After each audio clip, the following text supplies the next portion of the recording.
Good afternoon, everyone, and welcome back to this week's episode of the Digital Law Podcast, brought to you by Digital Law and produced by Anson Evaluate. As a bit of background, we at Digital Law are a niche law firm specialising in working solely on technology and cybersecurity matters. In each episode, we look at the recent stories in the news related to digital technology around the world, with a specific emphasis on data protection and cybersecurity. For more information on the stories that we will be covering this week, please check the links in our show notes. By way of an introduction, I'm Amelia Davies, an apprentice solicitor at Digital Law UK, and I'm joined by my colleague Peter. Peter, would you like to introduce yourself? Yeah, so my name's Peter. I'm a solicitor and a managing director at Digital Law. And the idea is that these discussions give you a flavour of some of the conversations we have in the office on a regular basis. And there's been a few, I think, more off-the-wall stories this week. It's not just who's been hacked. Yeah. There's a few other quite interesting things to look at, so I'll pass back to Amelia to start diving into them. Thanks, Peter. I definitely agree with you there, that we are certainly looking at things that don't outwardly jump in terms of being under something that we would cover, but it's quite nice to break away from kicking people for being hacked. It is, because I think the key thing is that while those are some, I suppose, the stories that we think of are topical for these discussions that we put out on the podcast, this is actually going a little bit more into actually the more like the sort of day-to-day stuff that we do around the sort of the ancillary relation of law and technology, which is the great thing about this. So, yeah, I'll let you dive in. Thanks, Peter. So I will just go through the story titles that we're going through in today's episode.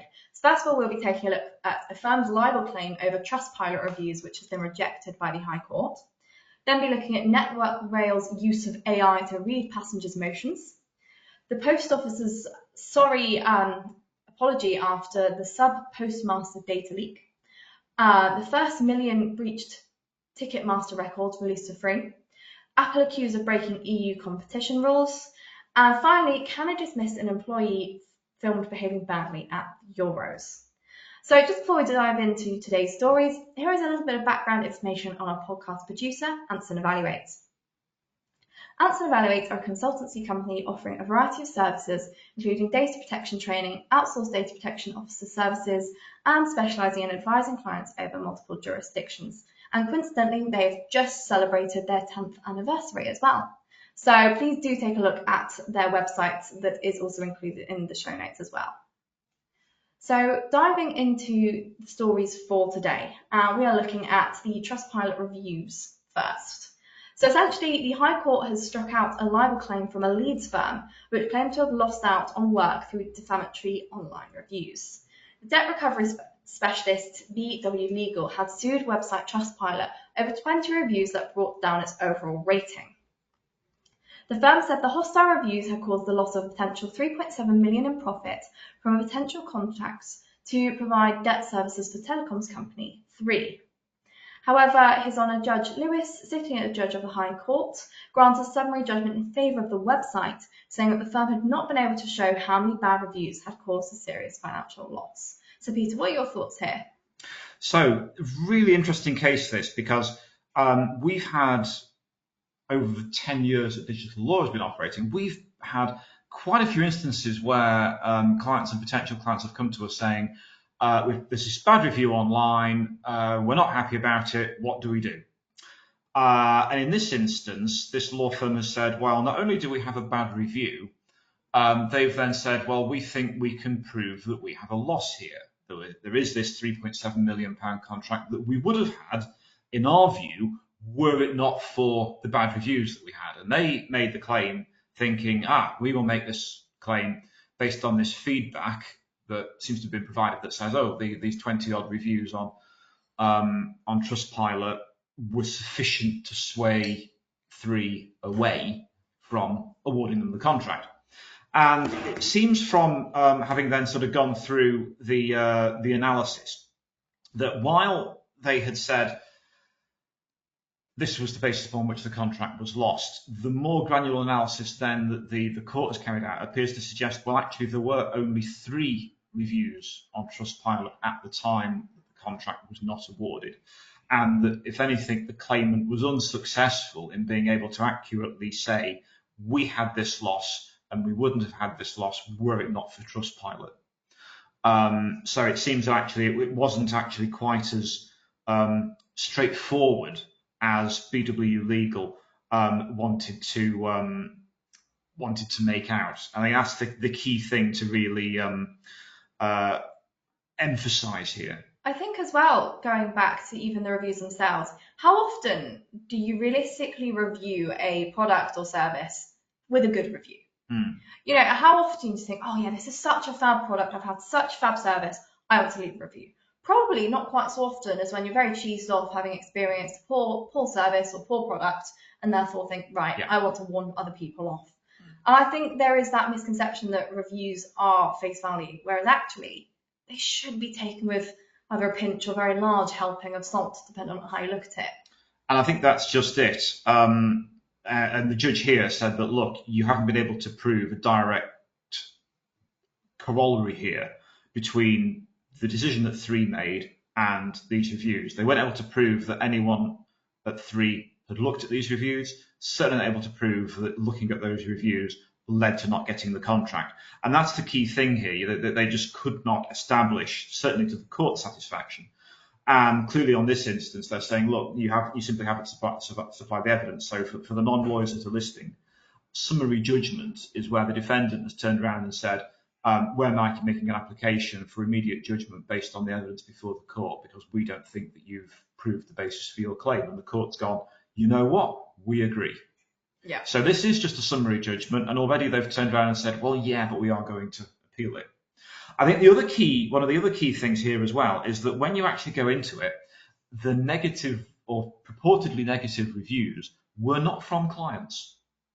Interesting. And this is quite often the case. So one of our clients is a hotel, and they contacted us once saying, oh, we've got this negative review on here. And the hotel owner was particularly upset because he said, look, the person making this complaint, they aren't even a guest. They haven't even paid to stay at my hotel. And they've put up this negative review just because they happened to attend an event. I think it was like a wedding reception or something, where they felt that they had this issue with the service and they were putting on this negative review. And I'm not happy about that. And at the time we said, look, it's actually, rather than you now putting all effort and getting aggravated about this review, it's one negative review. The other reviews on here are all really positive.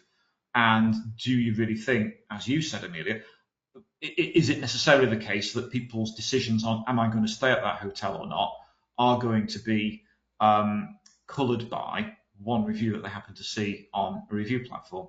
So sometimes that element of, is this proportionate or not? Yeah. And arguably that's the thing here.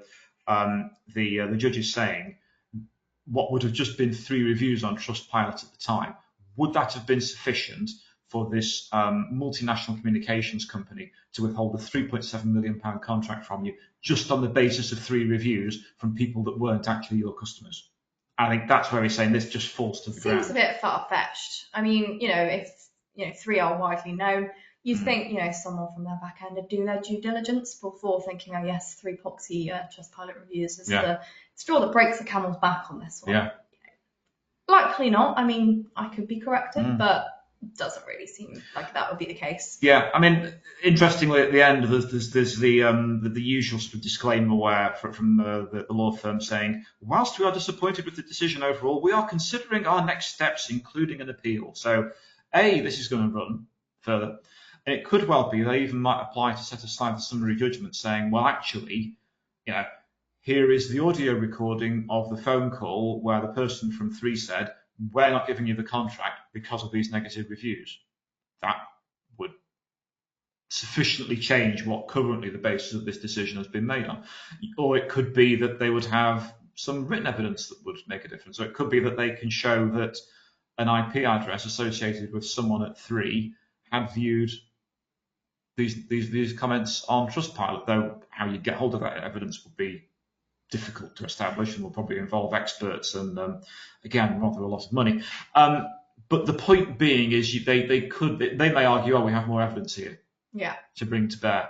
Though if you had got more evidence, would have been a good idea to put it before the court before they produced a very long judgment that if people are sufficiently bothered, you can go and read in full. So for the budding lawyers out there, it's BW Legal Services Limited versus Trustpilot. Take a look at that. And it will be, so obviously we will link the stories in the show notes, and within the story there is actually that link there as well. Moving on to our next story, we are looking at Network Rail and the fact that they secretly used AI to read passengers' emotions. So the company says they put cameras at some ticket barriers to check on customer satisfaction and maximize advertising and retail revenue. Well, for someone that generally doesn't walk around with a massive grin on their face, I have to admit, I travel by train quite regularly, and 9 out of 10 times, I'm probably doing it with a fairly sullen look on my face. Train travel is not always straightforward nor exciting, therefore glum is probably the expectation. Yeah. But to know that potentially I could have been recorded here, because I think where have we got?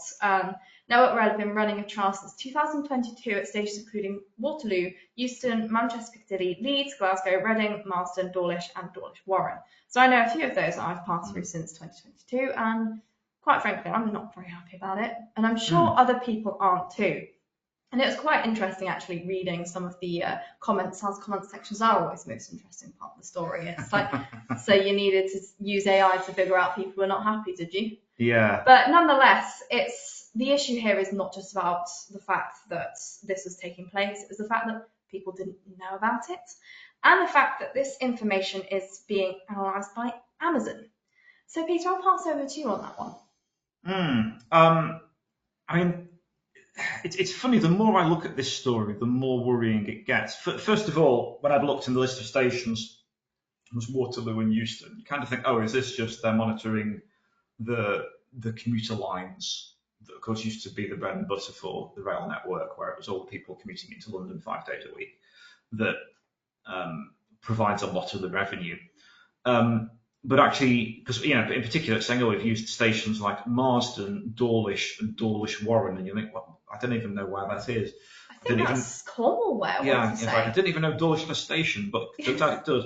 But the point is that so not only have they gone to that end of the line in Dawlish, but they've gone to Manchester Piccadilly, Leeds, Glasgow, Reading.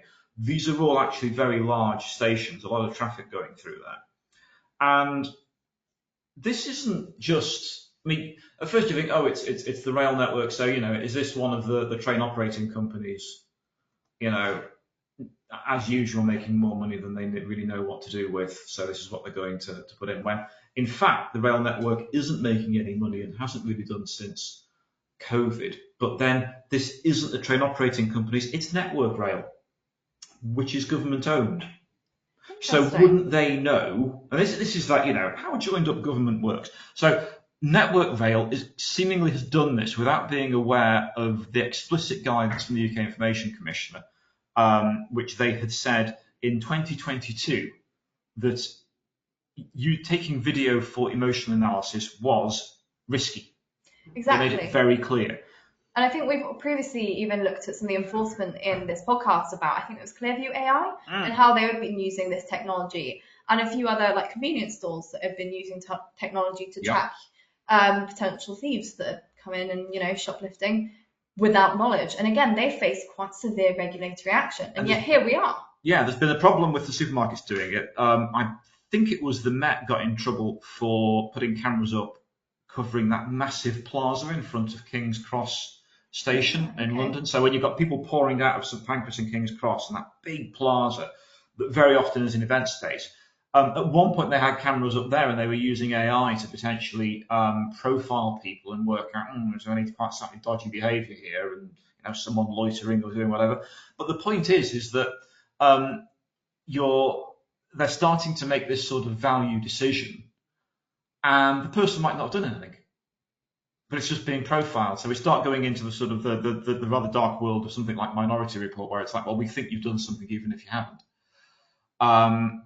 And you can argue there might be some value in that from a security perspective if you were trying to work out, well, could someone potentially be behind an act that could cause a loss of life on the rail network? We were very conscious of those sort of security risks over the course of the last 10 or 15 years. But in this instance, that's not what we're talking about. We're trying to just record emotions in this instance for the purposes of customer satisfaction. And like you say, if you're getting off a train at any point in the last 2 years, you're probably not very happy because it was probably either chock full of people, late, or the actual train you wanted to get was cancelled, so you're running late because you're now on a later train. So you don't really need AI to tell you that all your passengers are not very happy. Exactly. And like you say, Peter, more and more people are not even using the service in itself. So is it an accurate representation of what's been going on anyway? Yeah. Probably But not. I think this is also, though, just in context, this is a story to think about, because increasingly you're finding that there's actually a lot of, we know there's a lot of CCTV in the UK compared to other countries per capita anyway. But next time you're out and about, particularly in stores, just look out for how many times you now see someone and they're wearing a body-worn camera. Exactly. Police do this routinely. I think even as other supermarkets may do the same, but I was in Supermarkets Lidl are doing it. the other day, and the person I was checking out with had a body camera on. I'm like, crikey, it's Lidl's on Saturday morning. Yep. Even if you're going to pick up your coffee from a store now, apparently baristas regularly have these things, and it's all behind, it's to keep people safe. But you're routinely finding now that people are recording and using these cameras on a regular basis. And that sometimes people have then found they've received notifications saying you're now banned from Lidl or wherever, just based on the fact that you were recorded and we're of the view that you might have been potentially about to do something we don't agree with. So you're therefore banned. And it's we almost covered like the this idea story of, yes. the other week, actually, only on the podcast, whereas I think it was a lady that had said she'd been wrongly banned from, I think it was Home Bargains or something, because exactly. she had been purported to have stolen a chocolate bar. Realistically speaking, it had actually been someone else. She had no idea what was going on and was obviously very frustrated and upset by this. And then they turned around and said, sorry, we got it wrong. And that's not really adequate when it's not really an efficient way to monitor people. And actually then thinking about kind of data and where this is then kept and how it's been securely kept and who can access it. Opens Pandora's box and a world of problems. It does, and the problem is twofold. One, the technology is still often very immature. It can jump to quick decisions. So this profiling it can do might actually be misinterpreting what it's seeing. I hate to say it, very often there are issues around diversity and inclusion, insofar as it will make certain decisions with regards to a minority that it might not pick up or recognise or understand. So, for example, it might see the face of someone with a disability and go, oh, they didn't have a good rail journey. And it could be like, well, no, because they are visually impaired, that is the look that they have, or because they have, who knows what. But it could make value decisions based on very unfairly on that. So not only have you got that element of profiling, you've then got the fact that there's no clear appeals process on this. How do you submit evidence to say, no, it wasn't me that stole a Mars bar? You are mistaken. I've never stolen anything in my life. Exactly. There's no statutory appeals process on this, and let's face it, should there be? But the question is that these things, this is all being established by private corporations, and it's the public as customers that will end up being on the receiving end of it. I certainly think this is a story we're going to be continuing to look at, and I think it will continue to develop as more and more people, one, are using this sort of technology, but two, are then complaining about the use of the technology, because as we've just outlined, people don't have an appeals process. They are wrongly identified as individuals that are, thieving or, doing something that is undesirable. And I think certainly something that's going to continue to be looked at by us and others. Indeed. Moving on to our next story, we are looking at the Post Office apology after sub-postmaster's data leak. So the Post Office has apologised after it published the names and addresses of 555 postmasters it pursued during the Horizon scandal. The company confirmed personal details had been shared in a document on its website and said it had referred itself to the ICO. One former sub-postmaster said the breach had caused upset, distress and anger, and added that data leak was preventing people from trying to heal. And in response, Chief Executive Nick Reed apologised and said the leak was a truly terrible error. And I think it's worth mentioning here that the inquiry is still ongoing in terms of the Post Office scandal. So, Peter. Well, let's put it this way. Nick Reed, Chief Executive of the Post Office, this isn't the first time he's had to apologise for the behaviour of the organisation under his predecessors, and it probably won't be the last either. But in this instance, he's not actually saying sorry for something that happened on someone else's watch, Paula Venables or any of the other senior management. this is something that happened on his watch. So it's just showing that even though the post office is trying to, I think, say, oh, this was all down to people previously, and we're not actually quite as terrible anymore. It's almost like they're still kicking the sub postmasters when they're down. Yeah. You know, you can't even be trusted with the data that you have on these people, who you still, in the majority of instances, have not compensated for the wrongful convictions that they had. Bearing in mind, many of these people have lost their jobs, and then they've lost livelihoods. They very often ended up becoming ill off the back of it. They could have lost family. You know, the loss that many of these people have already gone through is immense before then having, congratulations, all your information has been published online. It doesn't fill you with confidence about the way the post office operates. Bear in mind that the post office isn't just where you go to for stamps and to send mail. You know, it is the in-person spot for the administration and supply of benefits and support for a lot of people. Exactly. And especially then, if you are thinking of those who have benefits and support, you are likely to be a vulnerable person in of itself. Yeah. So therefore, you are handling people that potentially you could be handling sensitive personal data as well. But in this instance, it's the details of the 555 sub-postmasters who had been on the receiving end of pursuit during the Horizon scandal. Not a good look. And as you say, this probably will have been referred to in the ongoing inquiry. Unfortunately, the way that these inquiries work in the UK is they take many, many years to actually get anywhere. And then a very long, lengthy report will be produced, and on the back of that, someone might actually act on it.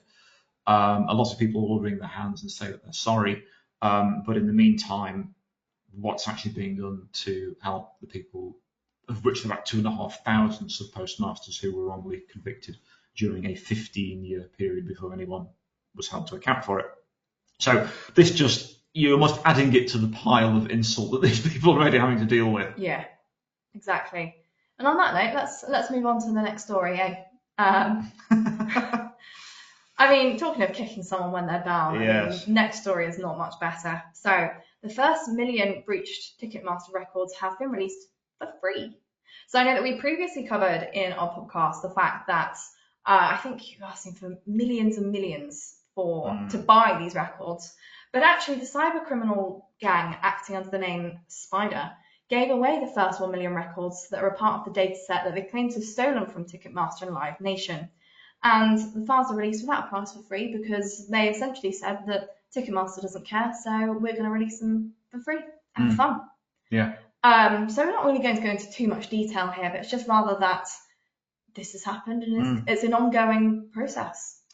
I think as well, it's quite timely just to think again about this because we are in music festival season in the UK. It's actually stopped raining and people are going to then spend weekends in fields and listen to music. Glastonbury is this weekend, my hometown. Yeah. But you realise then that, of course, there are hundreds of thousands of people that will have purchased tickets for gigs and events, not just the festivals, but also, you know, that we've currently got Taylor Swift's Eras Tour, the record Eras Tour. Which has already been under fire. I mean, Ticketmaster have already messed up on that front. I think they've been sued in America for the US tour. Yeah.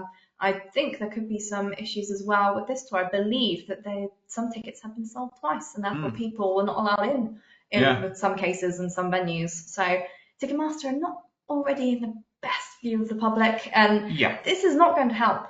No, and unfortunately, because it's kind of all pervasive, very often I think it's quite difficult to end up going to various high-profile gigs and not having to go through Ticketmaster to get your tickets. I mean, and then I've been to 4 gigs this year, and all of which I've had to go through Ticketmaster. Yeah. So there we go. Indeed. So not great. Well, I think it's just you have to just think about that. Unfortunately, each time you enter your payment card information to buy a ticket for a gig, but there you go. Can you see the grey hairs coming through? Because yeah. Moving on to our next story. Apple have been accused of breaking EU competition rules. So the European Commission says preliminary investigation found that the tech giant was in breach of the Digital Markets Act. So the European Union regulators have accused Apple of breaking new digital competition laws by imposing rules in its App Store marketplace that prevent app makers from pointing users to cheaper options elsewhere. So this is quite interesting because the act only came into place in March. And essentially, it's a series of regulations that attempt to prevent large tech companies from dominating digital markets. Specifically here, it's the first time EU regulators have used the new rules on a tech giant. So this is a first here, and I think it could go one of two ways. So Peter, I'll hand over to you. Yeah, so the Digital Markets Act is the part of a large package along with the Digital Services Act to regulate the digital single market that's been introduced by the European Union. And as part of the process, they have designated what they call gatekeepers, i.e. large platforms that then provide access to either smaller merchants and then put those merchants in touch with consumers. So in the same way that Apple, through the App Store, is classed as a marketplace, so is Amazon, so is TikTok, so is Meta, surprise, surprise. All of these big platforms. Now, it's interesting that the first target of the ire of the EU regulators is Apple, because they could have gone for any of those other corporations we've just mentioned. Of course, the one unifying factor, unfortunately, is they're all American, apart from TikTok. And TikTok, of course, even though it has a US board and US investors, is the parent company is domiciled in Beijing. But apart from that, all of the platforms are US based and indeed originated. And it's interesting that in the US, the view of increasingly the view of politicians there is that the Digital Markets Act seems to be specifically targeted at US corporations. And they say, well, the reason why there isn't an EU one on the list is because you regulated out of existence any innovation that could have potentially led to a European Facebook or a European Amazon. So in the meantime, we then have the view that, hang on, we feel that Apple is abusing its market position, which is the outcome of this preliminary investigation. And there are different things that could happen. Like GDPR, there is a regulatory fines matrix attached to this that means that corporations could be fined up to 10% or of global revenue, or 20% if the offence is, in the view of the regulators, repeated. 10% of Apple's global revenue in 2023. Global revenue was 380 billion, so that could be 38 billion they could be fined. If it's a repeat matter, it could be 76 billion that they could be fined. And we were taking a look before we did this recording, and this would be the first piece of enforcement that would break that billion barrier if they decided to then go along with this kind of fines matrix. Because as we discussed, I think the highest fine to date had been around the 700 million mark, was it 800? Yes. And that was Amazon fined £636 million for breaking or allegedly breaking EU. It's about $700 million ish. Thereabouts, that was the Luxembourg regulator that led that piece of enforcement. But I think that the thing with this as well is that because this is a preliminary finding, it's almost like, okay, we're taking a look, this is our preliminary view. This will be the trigger now for an immense amount of lobbying from Apple and their lawyers to the European Commission saying, no, we shouldn't be fined for this, and this is the reason why. So that will take months until we get to a more final finding on this. And I think it would be surprising if any final decision is as black and white as this preliminary outcome seems to be. And it could be then that, various excuses and reasons are given, and that might then be given as justification as to why a large fine should not follow. I mean, nonetheless, though, while this is the first kind of fine or piece of enforcement of this kind, therefore, I'm sure that this will end up kind of setting some level of precedent moving forward, even if it's just how they will handle this kind of big level of enforcement. And indeed, it remains to be seen as well what the direction of travel is for the EU on this, because while they have this law, we've just had European Parliament elections. There was a recent EU meeting of EU leaders. They've then tried to set out who's going to be President of Parliament, who's going to be in charge of foreign affairs. There are an awful lot of appointments and things that might mean the direction of travel ends up changing within the EU. That means that actually they don't want to nail an American corporation to the wall as an example to the rest. but this remains to be seen. As I say, these investigations do take a long time to run, and it may well be the case that the political wind has changed a little bit by the time it comes to any final decision.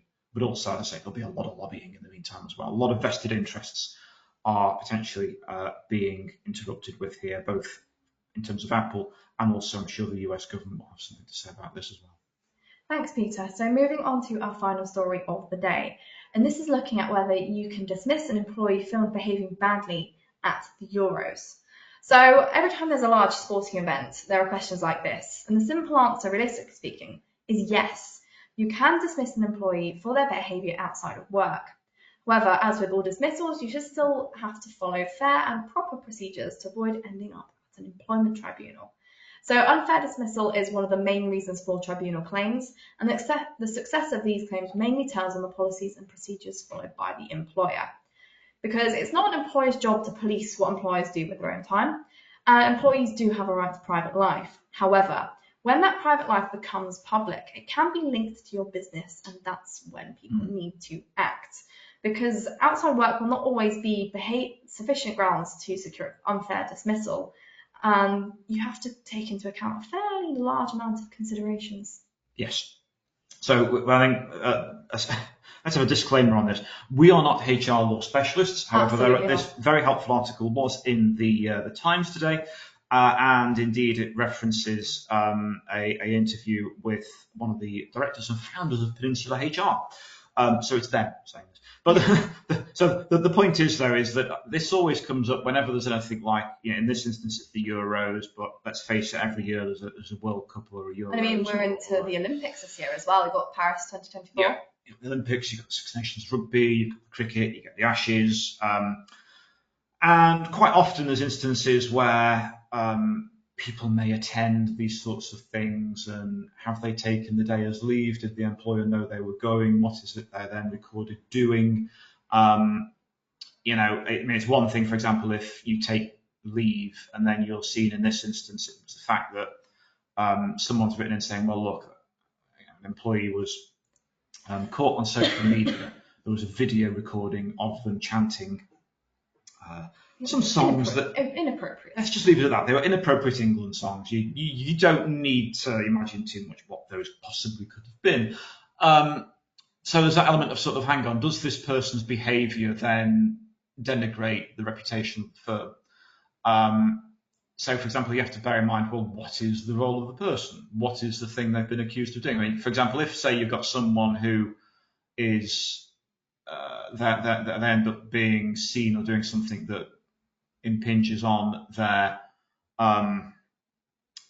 in some way, are they carrying out or being seen to do something fraudulent? So, for example, they were someone who was a regulated professional and they were either a solicitor or a policeman or something, and it was, hang on, there's something here that goes to your behaviour that shows that you're unsuitable to be in your role. That would be a rather key thing. Yeah. The other key thing in this article is saying that if anyone is ever dismissed and then they go to the tribunal, it's on the grounds of unfair dismissal, which means that a company's own rules have not been followed. So if your handbook says, you have the right to a written, several layers of warning, and we will, if you are going to, if we do think it's a problem, there will be a meeting and an opportunity for you to put your side of the story and provide evidence. If that's in your handbook, and then you see someone on social media and there's a video, or even potentially you see them on TV, which the leading case law on this relates to from the Euros 20 years ago, where someone was seen throwing bottles at the police. Yeah. A bit of kettling was going on, and that ended up being on there. And then it turned out that at the time, the Prime Minister of the time made a comment in Parliament about this person's behaviour and how the employer should come down heavily on them. So the employer did come down heavily on them, and then it all went to a tribunal. But the point here is that if you have a process that outlined in your handbook in terms of how issues like this will be dealt with, make sure you follow them and evidence them. Make sure those meetings happen. You might even want to have an independent person in there to record what's going on and provide a note and say, yes, this was followed, the person had the opportunity to respond, and then they looked at the evidence and then they made a decision, rather than just going, oh, we don't like that, quickly call them, you're fired, leave your stuff in a desk in a box outside the front, On the flip side, it has also got to be proportionate. Obviously, Yes. while following due process is very key, if you've got someone that has been arrested and consequently sent to jail for a potential crime that was committed, and then it directly relates to your company, arguably that's probably fairly good grounds for dismissal, despite due process. But I think it is taking a look at what has been done and what is fair and reasonable as well. Because at the same time, despite it being, you should really try and not plaster things on social media, people can make mistakes. And that is also something worth considering here. And also it's worth thinking about that, and the social media element on this is important, because there are other social media law cases that show where, for example, someone's made a comment about colleagues or their workplace on social media, and then they've been fired for it, and then they've looked and said, well, hang on, the only people that would have seen this were friends or family of the person who made the comment because of the settings that were on there. So it didn't harm the reputation of the employer. It didn't impinge their brand. This was therefore unfair. Yeah. So it does come back to that element of proportionality. And it's quite interesting, it's the point I raised when we were discussing this piece, was the fact that I am now coming from a generation where I've been taught from quite a young age that you don't plaster stuff on social media that you don't want to essentially come back to haunt you. And as we've seen in this day and age, people will go back through your Twitter timeline to 2009 and take screen grabs and screenshots of comments that were made, maybe out of context, maybe comments that were just, quite frankly, quite silly to make. But nonetheless, it is out there and available. And if it is, you should be censoring what you put online. And if it is something interesting or something that could be maybe construed in the wrong way, send it to the people that know you and know that it won't be construed in the wrong way. Use a little bit of common sense that's clearly not quite as common, and don't circulate it where all can see. I think that's a good point, that when it comes to digital natives, there will be hopefully that sort of inbuilt thinking of, well, I shouldn't be sharing this sort of stuff anyway. But obviously, we still have a few decades to go until everyone in the workplace is going to be a digital native. So there's still going to be a while of people perhaps posting things and not necessarily thinking about the consequences. Not to mention the things that happen when you get new and different and varied platforms that operate in ways that even those who are skilled in social media might not necessarily appreciate, in terms of how viral something could go or how widely viewed that might ultimately be. And that's just it. I was saying again before we were recording this podcast, the fact that there was a viral video that went around about two twins. One twin couldn't get the annual leave, couldn't get leave, and so the other twin worked her job in her place. And therefore, very proud of this achievement, she decided to post it online. And consequently, she was then fired. And it's a bit like, okay, so you managed to get away with it. Don't plaster it all over the internet, because, lo and behold, it does come back to bite you. And on that note, I will finish there. So that was our last discussion of the episode. And if you have any questions about what we have talked about today, please email us at admin@digitallawuk.com. A summary of today's stories is also available on our website, as well as the links to the original stories with more background information. And if you'd like to hear more from us, including information about subscriber-only podcasts, webinars, and events, then please subscribe to Premium via our Patreon channel using the link in the show notes. A big thank you again to Anson Evaluate for helping to produce this podcast. And if you'd be interested to hear more about Anson Evaluate services, please take a look at their website. You can find it at www.ansonevaluate.com. Just a reminder, these episodes are available on our website, YouTube channel, podcast channels such as Spotify, Apple Music, Amazon, and please feel free to leave us a review. Thank you for listening, and we hope to see you again next week.